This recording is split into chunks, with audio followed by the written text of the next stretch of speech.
Coucou, c'est Hélène. Devenez le boss de votre vie, c'est ce que je vous propose sur ma chaîne Éveil spirituel pour tous, le corps, l'esprit et la conscience. Vous êtes mes éveillés préférés et cette chaîne est dédiée à l'élévation de votre conscience ainsi qu'à votre éveil spirituel. Aujourd'hui, comme vous le savez, je suis en Inde et je voulais vous parler de l'après-éveil spirituel. Mon éveil spirituel que j'ai eu en décembre 2015 m'a apporté beaucoup de nouvelles choses, de nouveaux désirs dont je ne connaissais pas l'existence avant. Et je voulais juste vous amener avec moi dans les rues de Mahabalipuram, ou appelées Mahabs, pour vous montrer un petit peu les environs. C'est l'arrière de la ville tout simplement.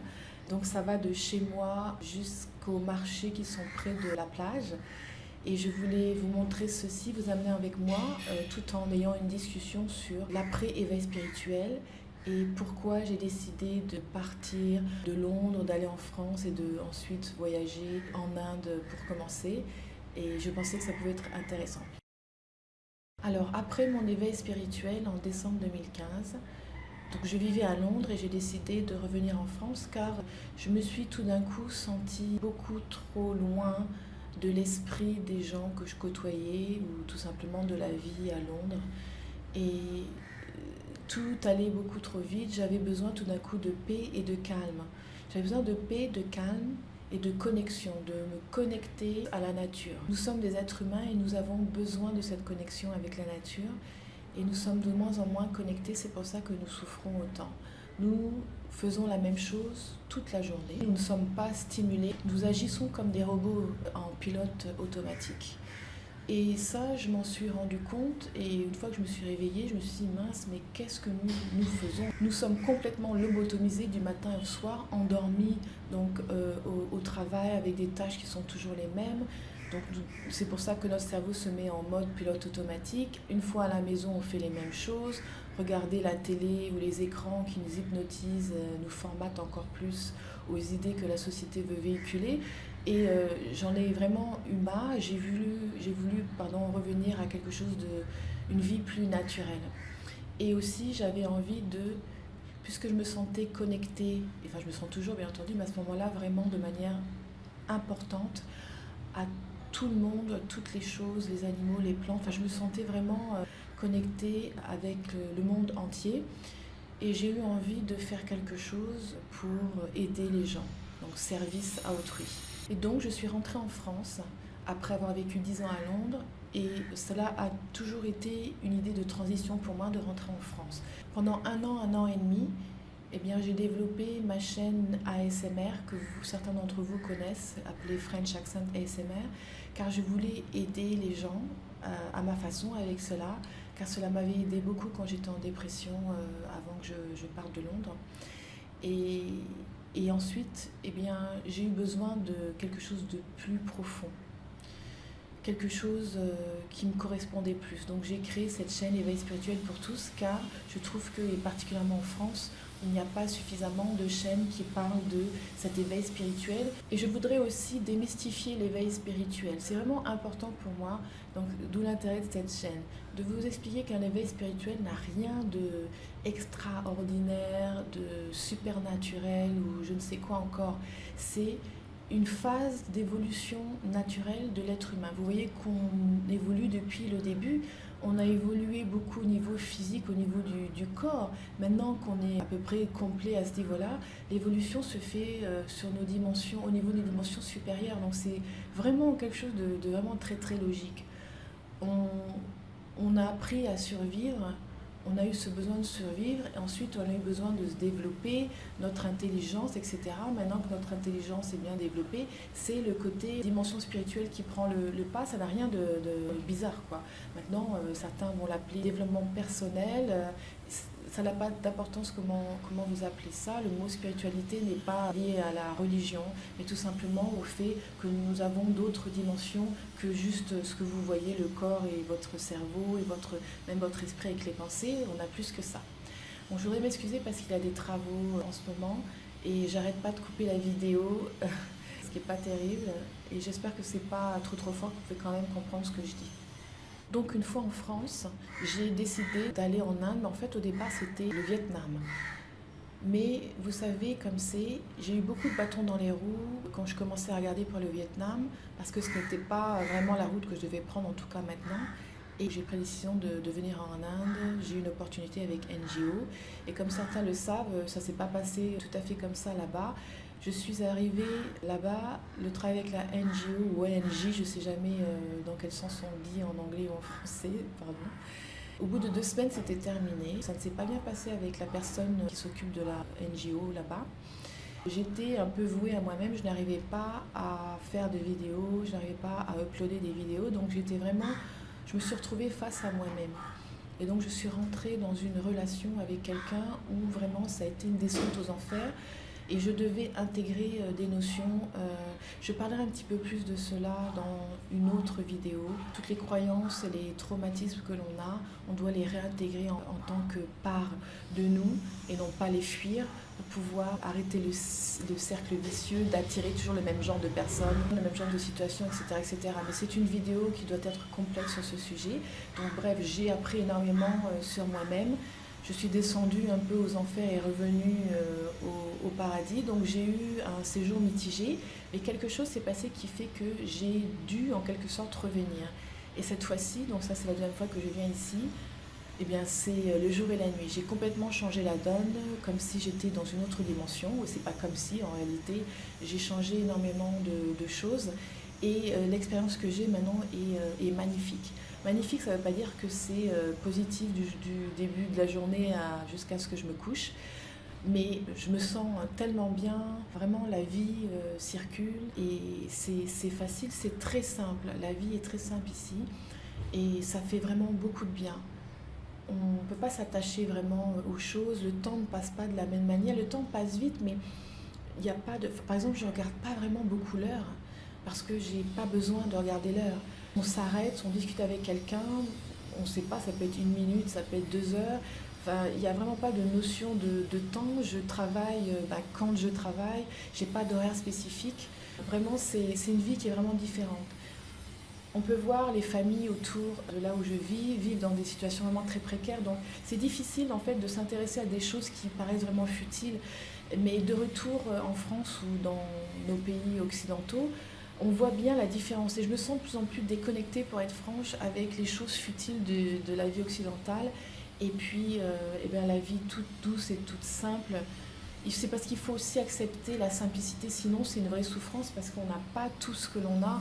Donc du coup, ça peut être très très difficile. Maintenant, vous voyez bien, j'ai accès à l'électricité, j'ai mon ordinateur, mon téléphone, donc je peux faire des vidéos, je peux faire ci, je peux faire ça. Mais la qualité de vie n'a rien à voir. Donc je suis en recherche de quelque chose comme ça de plus en plus, de connaître de plus en plus de différentes cultures. Il ne faut pas se prendre pour un touriste. Une vie de voyage, de découverte n'est pas quelque chose compatible avec une vie de touriste. Bien entendu, je vis au niveau local, je mange local, le budget est petit. Alors bien entendu, il est absolument hors de question que j'aille dans des hôtels à touristes. Non pas seulement à cause du budget, mais tout simplement parce que c'est pas vraiment le genre de vie que je vais avoir. Voyager, ça veut dire d'être avec les gens au niveau local.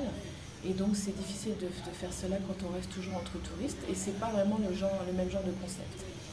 Donc mes aventures, eh bien, il y a des hauts et des bas, c'est pas toujours facile, il faut vraiment être flexible, adaptable. Mon but est vraiment de vivre de manière simple et minimaliste. Je vous expliquerai ce que j'appelle une vie minimaliste. C'est pas juste avoir moins de choses, mais c'est avoir un esprit minimaliste.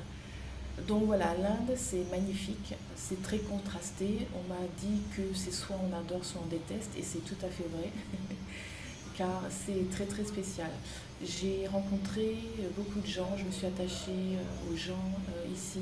Ils sont simples, ils n'ont pas grand-chose et pourtant ils ont le sourire et ils vous acceptent facilement.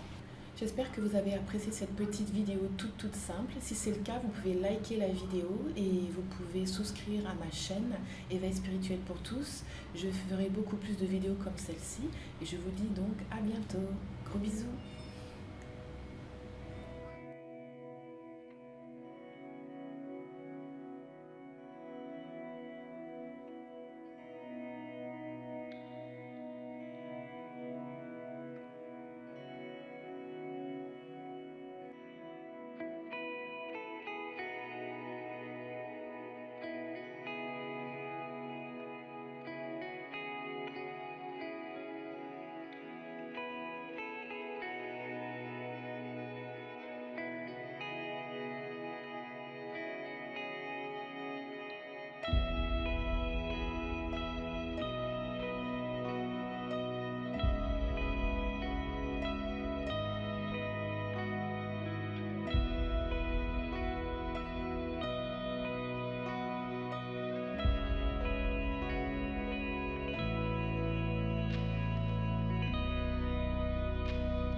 Vous avez toujours rêvé de prendre en charge votre vie et d'être libre?